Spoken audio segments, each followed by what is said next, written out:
My name is Anastasia Lin. I am a Canadian actress. I've taken on roles in film and television shows that depict human rights abuses in China. And to prepare, I speak with those who have suffered, including Falun Gong practitioners. These are not criminals. These are people who believe in truthfulness, compassion, and tolerance. I wanted to speak for those in China who are beaten, burned, electrocuted for holding their beliefs. People in prison who eat rotten food with blister fingers because they dare have conviction. I campaigned for the title Miss Canada on a human rights platform. Recent events leave me worried for my family who are still in China. I had to choose between silence and my hope for a better China. And then I remembered, silence helps no one. Silence feeds terror. I think if every Chinese can speak up and let the Chinese government know that when they do such things, they will have a cost. So yes, I am a beauty queen. And probably the only beauty queen in history that has ever been declared persona non grata by any country. I was born in China. When I was there, I believed everything I was taught. And then I moved to Canada. And I was given the rarest gift, a chance to reconstruct my outlook on the world. I wanted to find out what had been hidden from me, so I searched for all the terms that was deemed sensitive terms by our school teachers in China. I watched videos of the brutal persecution of Tiananmen massacre in 1989. This is an event that has been almost erased from the memories of Chinese citizens' mind. I also learned about the persecution of Falun Gong. In the late 1990s, 70 to 100 million Chinese people were practicing this peaceful meditation practice of the Buddha school. Rooted in the principle of truthfulness, compassion, and tolerance, it offered an alternative to communist atheist dogma and money worship. And initially, it was supported by the government as a way to improve health. Unfortunately, Falun Gong's popularity and independence from state control came to be viewed as a threat by the ruling party, challenging its absolute control over the hearts and minds of Chinese citizens. As anyone who is familiar with modern Chinese history would know, that the party tolerates no ideological competition, however benign. So in 1999, the Communist Party launched a systematic and sustained persecution that permeates every level of society that is aimed to eradicate this group. In a recent report, Freedom House wrote that hundreds of thousands of Falun Gong practitioners have been detained without trial, making them the largest group of prisoners of conscience in China, if not the world. The party has officially sanctioned the use of torture to force these people to renounce their beliefs, resulting in a huge number being killed in custody. A far-reaching campaign of hatred propaganda and misinformation was used to vilify and dehumanize Falun Gong practitioners. After learning all this, I realized that I've been lied to all my life. Under the influence of China's state-run media and education system, I was made to feel hate and contempt toward my country's true heroes, these people who are willing to risk their lives for higher principles. Worse still, I was made to participate in the indoctrination of others. As a student leader in China, my role was to organize my classmates to watch hatred propaganda videos. The Chinese Communist Party tries to make all Chinese complicit of its crimes. Learning that you have been deceived for so long is such a profound indignity. Perhaps that is why so many Chinese people continue to struggle to accept the truth even after they leave China. It is a profound embarrassment to learn that your whole belief system was based on lies. And once I came to understand this, I wanted to find a way to contradict it, a way to not only defy it, but to also speak up for the Chinese, brave Chinese citizens who have been vilified for their heroism. And eventually, I chose acting as the medium for this effort. I looked for roles that moved me, that shed light on what is happening in China today, from official censorship to corruption that led to shoddy school buildings that crushed thousands of children during the Sichuan earthquake. Some people believe that I have damaged my career by taking these roles. Many Chinese actors who were offered parts in these productions backed out over fears of reprisal from the Chinese Communist Party.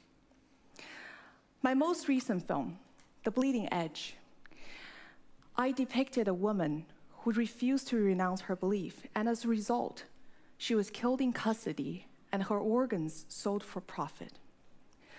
As harrowing as it sounds, this is what happened to thousands of Chinese prisoners of conscience.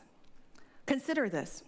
China performs far in excess of 10,000 organ transplants per year. Yet there's virtually no voluntary organ donation. Hospitals promise that they can obtain a kidney, a liver, a heart within a matter of weeks. Authorities claim that these organs come from death row inmates, people who are convicted of capital crimes. But there aren't nearly enough capital death row inmates to supply such a large number of organ transplants.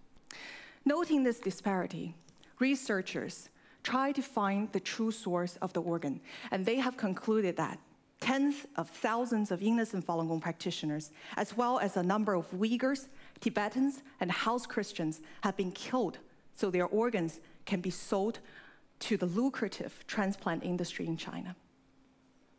Learning this was a humbling experience. I came to feel that my role is to be these victims' voice, the people who have been disenfranchised, suffocated by state power. So I decided to run for a Miss World competition, whose motto is Beauty with Purpose. And to my greatest surprise, I was crowned Miss World Canada last May. My determination and resolve was immediately tested. My father, who still lives in China, was threatened by the state security agents.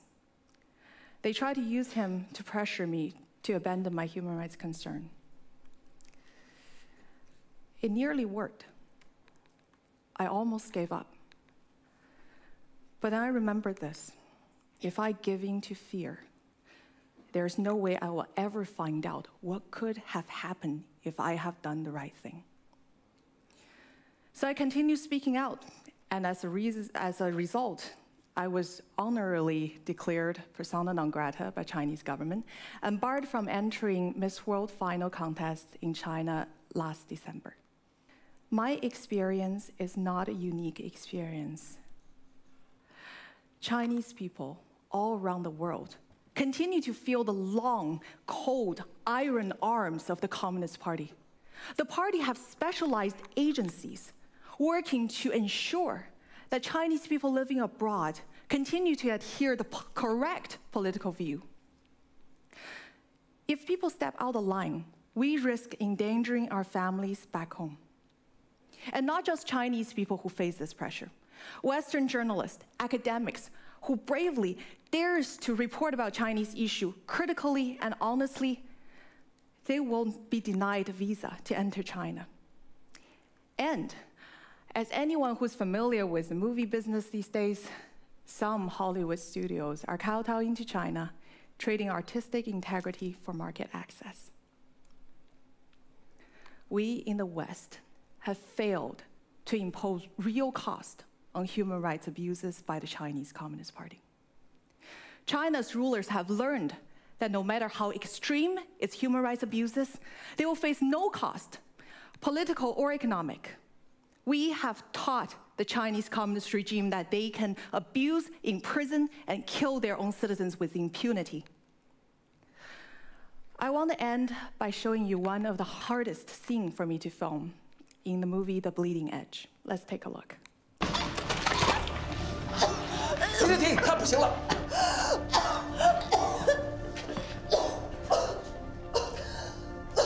你还绝不绝食？你有没有妻子儿女？他们如果遭受这样的经历，你是什么感受？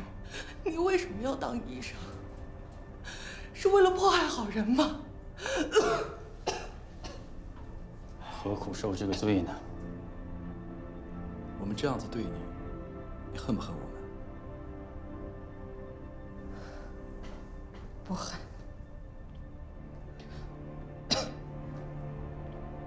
你们才是这场迫害真正的受害者。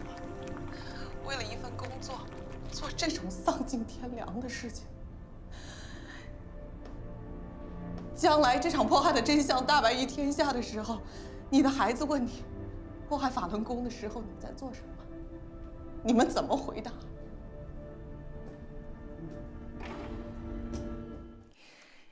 This was very hard for me to deliver. After all my character had been through, myself, my real self, loathed these men who tortured me. But the story was written based on true victims' testimony. Many of them forgave their torture. This spirit of compassion is what the dictators are really afraid of. These victims are peaceful. They're not moved by hatred, no matter how much violence is inflicted on them. They do not let themselves be corrupted. And this is my hope for the future of China. There are still so many people there who dare to risk their lives to speak up for their fellow countrymen suffering. Let us do our part to be worthy of their sacrifice and their courage. You don't need to be an actor to put yourself in these people's shoes. You don't need to be an actor to share their stories. But if you can take action, we'll be so very grateful. Thank you very much.